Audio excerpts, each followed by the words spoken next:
Hey guys, Fox here, and today we're going to be doing a video ranking the top 10 quarterbacks of the 2022 USFL season. I said we're going to be doing some, ranking stuff and things like that, going back to the season and looking at how some of these players did. And after thinking about whether I want to do a top 5, 8, or 10, I mentioned in the Talmud video that I was going to do a top 10. To put it simply, in theory, there should only be 8 real quarterbacks, but naturally, in theory, doesn't always work. Injuries, bad performances, and things like that pretty much elevated a lot of guys to play.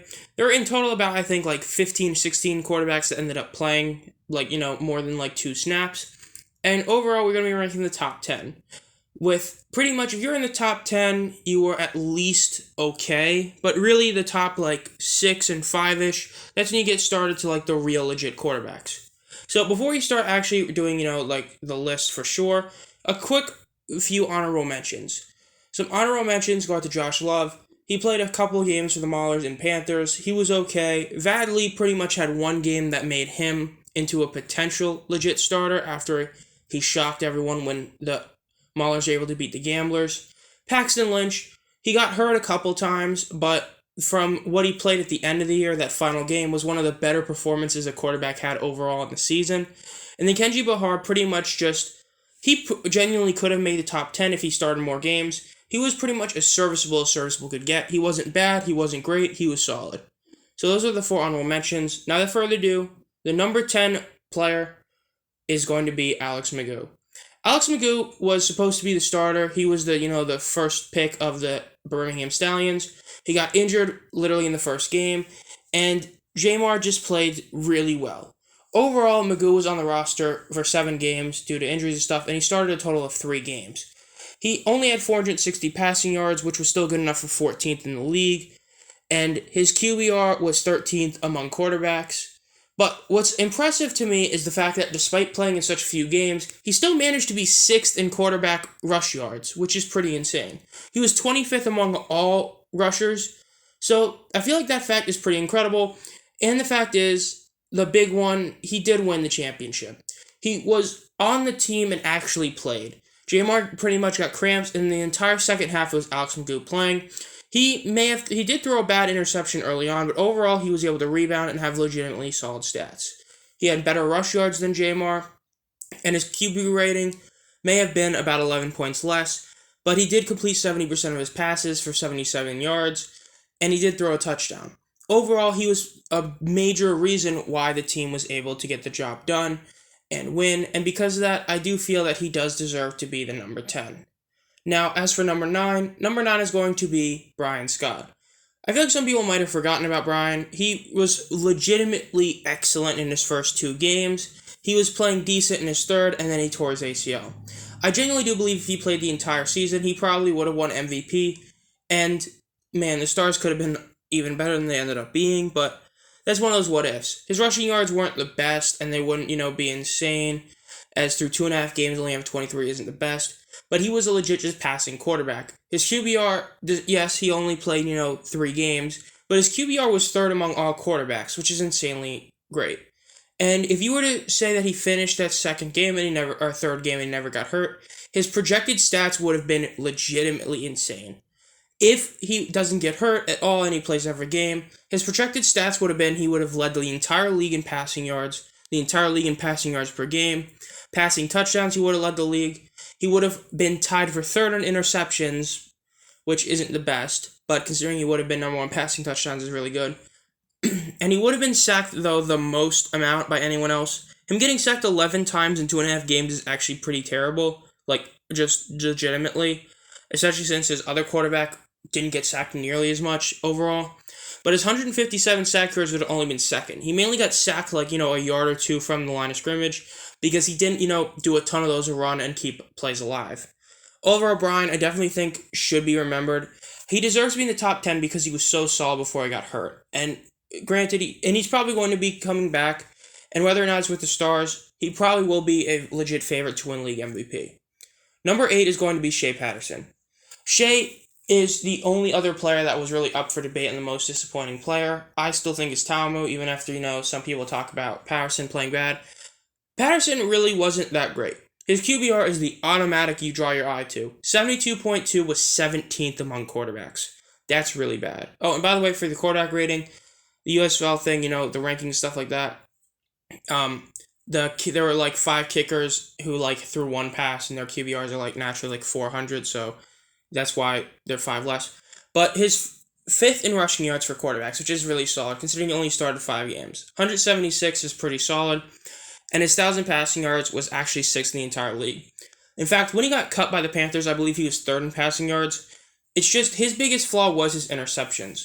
He was legitimately a very solid yard getter and was probably better than what most people remembered, because the way he played, and I remember, is he would play awful in the first half, then play really good in the second half. Kind of like, a budget Dak Prescott, the jokes about how Dak Prescott's stats are all in garbage time. Not to that extent, but kind of that extent with Shea. Overall, he had a couple games where he showed that he was, capable, but, last second plays and stuff like that didn't go his way. But was part of the reason why the Panthers weren't winning a lot of games. Though he definitely does deserve to be in the top 10, as there weren't, I really don't think there were 8 quarterbacks better than him. I think there were 7. But the fact is, he did play pretty much half a season. And a lot of his, counting stats, stuff like that, in a sense, for starting purposes, went down because he did play that final game that didn't matter. But overall, I have the number 1 overall pick at 8. So at least he didn't, fully flame out. Now, number 7 is going to be Clayton Thorson. Clayton Thorson, I feel like, is the most just... He is what you would expect as a pure, base average, solid quarterback. In an NFL sense equivalent, he would be that type of guy who's not going to be the reason you win, but he's not the reason you lose. Across his 7 starts, because he started every game he was healthy, because he did get hurt a couple times, he finished 7th in passing yards at 987. He finished 14th in sacks. He only got sacked 4 times, which is pretty incredible since he did play 7 games and start 7 games, which is especially insane considering his offensive line wasn't, the best. They were solid, but they weren't, number 1. His 71 rushing yards was overall solid. It was 31st in the league. It was decent. His 10 passing touchdowns were actually tied for 3rd in the league, and his interceptions were also 3rd in the league. So his interception touchdowns are both 3rd, so, not the best, but overall his stats pretty much show he was average. He had a decent QBR. He was literally just a solid quarterback. He never was, this insane guy who won you the games, but he wasn't the main reason your team lost. He was just solid. Number 7, pretty much where he should be in a league that had, the honorable mentions, plus these guys were the only ones who really showed that they were, at least decent, because the guys who aren't honorable mentions are pretty much just all trash in terms of a USFL sense. So, dead in the center, that's pretty much where he should be. Number 6 is Kyle Sloter. Yeah, I got to talk about this. So this is where the list starts to get really, the opinionated stuff comes out. I feel like 10 through 7 are pretty much it's not hard to see that. I have the all-USFL quarterback here. So before I get to showing that and why, and hit good and bad, he ended up having the 2nd most passing yards. He only played 9 games, but that was because they benched him in week 10 or rested him since they were already in the playoffs and they didn't want him getting hurt. So he wouldn't have led the league in passing yards, barring he had a great game, but he still would have, probably would have hit 2,000. He was 10th in QBR among quarterbacks. That's a big reason why I don't have him in my top 5. His 54 rushing yards were okay, but really a lot of quarterbacks are better than that, which is another thing that hit him down, as he was one of those guys who you would think, would run the ball a bit more, but he just for a guy that was a pure passing quarterback like a Brian Scott, like a Clayton Thorson, like a Luis Perez, his QBR and mainly his touchdown to interception ratio of 9-11, that's not what you expect out of, the guy that was supposed to be all this. Especially because I do believe a lot of this was from Sal Cannello. Their tight end was phenomenal for the Breakers, as he bailed him out a lot.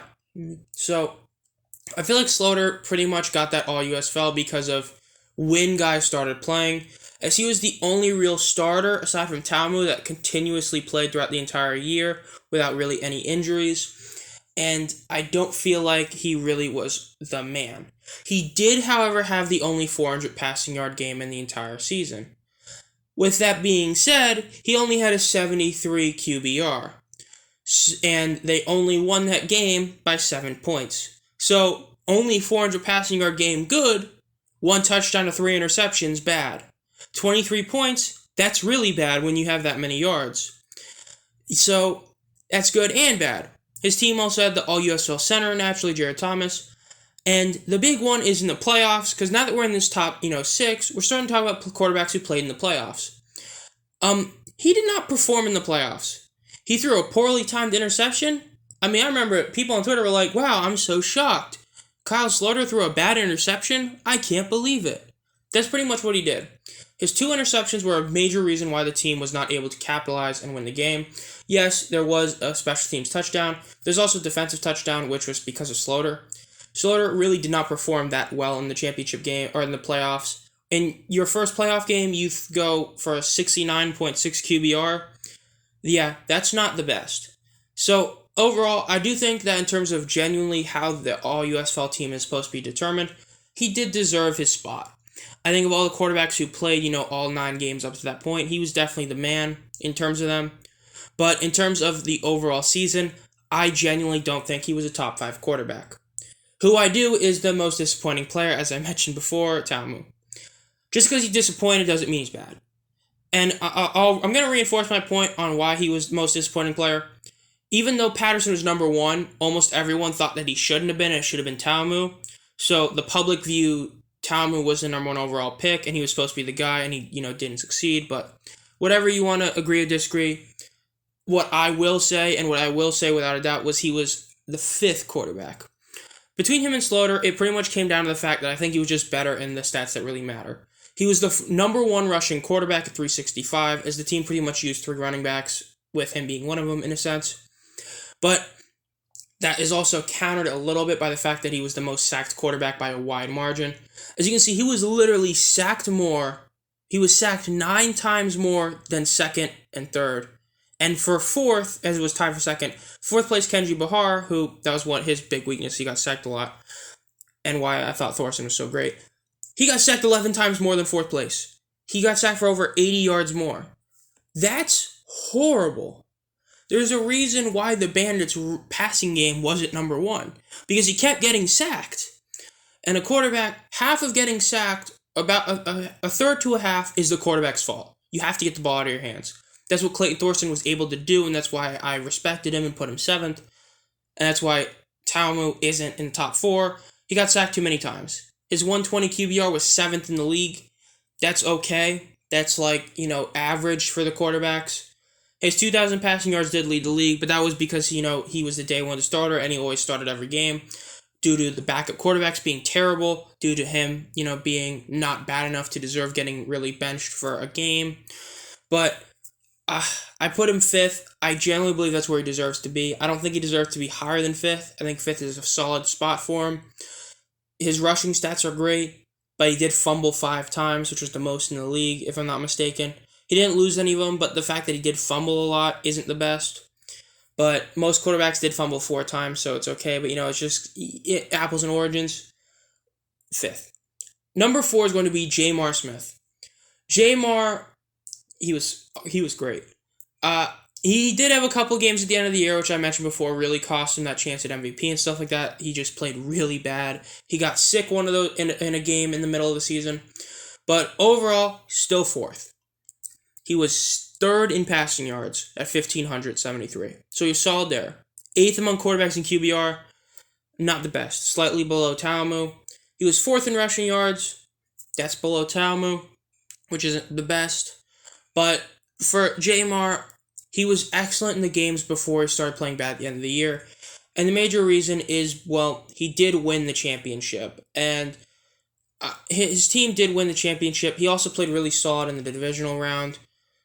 Or I guess the first round. He was excellent in that round as well. So I will put him there at this spot. I think overall he does deserve it. When you win the championship and you were playing in half fit and you had a great game in the first round, I'm going to give it to him. So I think he deserves to be 4th. I could see you maybe argue him last, but I feel like for the guy who was the starting quarterback of the championship team, he does deserve to be here. Number 3 is Luis Perez. Now, this is where it gets really tough between 3 and 2, because I think everyone knows probably who number 2 is. So 3 is Luis Perez. He was second among quarterbacks in completion percentage at 71.7. That's awesome. If you're at 70 completion percentage, that's literally top tier. That's like even top tier in an NFL sense. He had the lowest amount of interceptions of a quarterback with 3 or more starts at 1. Now, this is the regular season. He was second among quarterbacks in QBR. His 1,200 passing yards are 5th. He started 6 games, played 9. That was a dual quarterback system. He had negative 11 rushing yards, which I think is funny. But he did have 1 rushing touchdown. So, yeah. Number 2. I'm going to go with number 2. Deandre Johnson. I have Deandre above him. First of all, when you just look at his stats, his passing yards were 9, so it was less. He led the league in QBR and completion percentage. I feel like that might shock some people, but yeah, he was number 1. He literally did not fumble the ball, despite being the second leading rusher for quarterbacks. He literally never fumbled. He was tied for the second lowest amount of interceptions of a quarterback with 3 starts. Funny. And he started 4 games, played 9. He did get hurt, and he was at one point the full-time starter. They literally just had him as quarterback, but then he got hurt and stuff like that. I have number 2. As for the argument between Johnson and Perez, it really comes to a more of an idealist sense of when they're at quarterback. I genuinely do believe the main reason, and I do mean this, the main reason why the Generals did not win the title or did not win against the Stars was because they did not utilize their dual quarterback system fully. They had Perez throw the ball the entire time. He ended up playing terribly, and it was a major reason why they lost. Deandre, whenever he was playing, I feel like the thing is, Deandre, I do believe, is a slightly worse passer than Perez. I say slightly. Even though he did have more completion percentage, and he did have a better QBR, a lot of that is due to the fact of their, play-action game.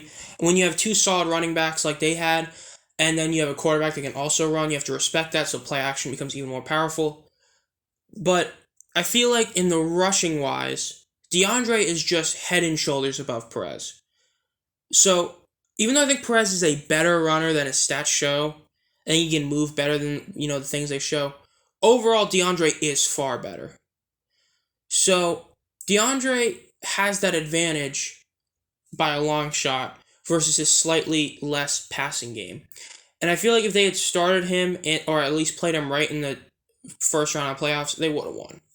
So, because of that, I do have Deandre at number 2. Not number 1, though. Number 1 is Case Cookus. Yeah, I put him number 1. He had 1,334 passing yards, 4th in the league. He started 7 games. He started every game, after Brian Scott's injury. He was 5th among quarterbacks in QBR, which is solid. He was 3rd among quarterbacks in rushing yards, which I feel like that might shock people, though there is one big reason that helped that. His 12 passing touchdowns were 2nd in the league, despite being 6th in interceptions. So his touchdown to interception may not have been Luis Perez's level of consistent, but they were still solid. So, Cookus, the fun guy, solid quarterback. Yeah, he balled out in the playoffs overall in the second game. The first game, he pretty much did just enough to win. But he also did that without his main running back for most of the game, Matt Colburn. He wasn't great. His 50 QBR was pretty bad. His 1 pick was bad. 1 touchdown and 1 pick isn't good. He did have 39 yards on the ground. He did have 15 completion percentage. So he wasn't great, but he was good enough. But he made up for it in the game that mattered even more, the championship game. I believe that if both him and Jamar don't get hurt, I think the Stars win that game. Cookus was playing phenomenally. 117 QBR is outstanding. 17 for 29, 58.6 completion percentage, 228 yards, 3 picks, no interceptions, and 4 yards rushing. The Stars barely lost that game. It sucks that he got hurt, the horrid injury for his, breaking his leg, but he was great. He was excellent in that game. And another thing that helps him, I genuinely do believe he had the best performance any player had in the entire season. His Week 8 performance against the Panthers was, I think, the most dominant performance any player had. Now, Chris Oda might have had, 1 game where he was up there, but man, Cookus was outstanding. The Panthers' defense, even though it had been falling off a little bit, it was still viewed for most of the season as one of the best units in the league. And Cookus just destroyed him. The 46 points scored are the most in the entire USFL for any game. He went 20 for 26. That's 77 completion percentage, pretty much. 247 yards, a 9.5 average yards per attempt, 4 touchdowns in the air, 0 picks for a 145.4 QBR. Not to mention, he had a 79-yard touchdown run to go with 2 other rushes that averaged 34 yards per attempt for 102 yards with a touchdown. So he had literally over 300 yards with 5 touchdowns. He was outstanding. He didn't fumble. He was perfect pretty much, and he dominated that game. And so because of that, I do think he was number 1, and I do think he deserves number 1. Now, with that, I feel like some people might not be, the biggest fan of that. And I could understand why you might not fully agree with that per se. It definitely is one of those where you have to just, I understand he didn't play every single game, but he played 7 games and he was outstanding in them. So I do have Cook as a number 1. Overall, that is my top 10 quarterback list. If you agree, disagree, or have any thoughts on it, let me know in the comments. And honestly, if you want to, rank your top 10 quarterbacks.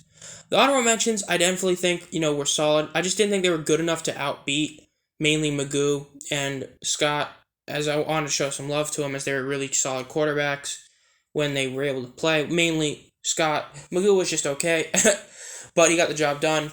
Overall, that's my top 10 quarterback list. Next video, I don't know for sure what it's going to be. I have a couple ideas, and naturally, I know there's some players that might get signed. I know the Steelers are trying out a few defensive linemen, and I know Darius Victor's got to try out. So we'll see what happens. This has been ZombFox. If you enjoy this content, want me notified as soon as I upload any videos. Make sure to subscribe and hit the bell. And as always, have a great night.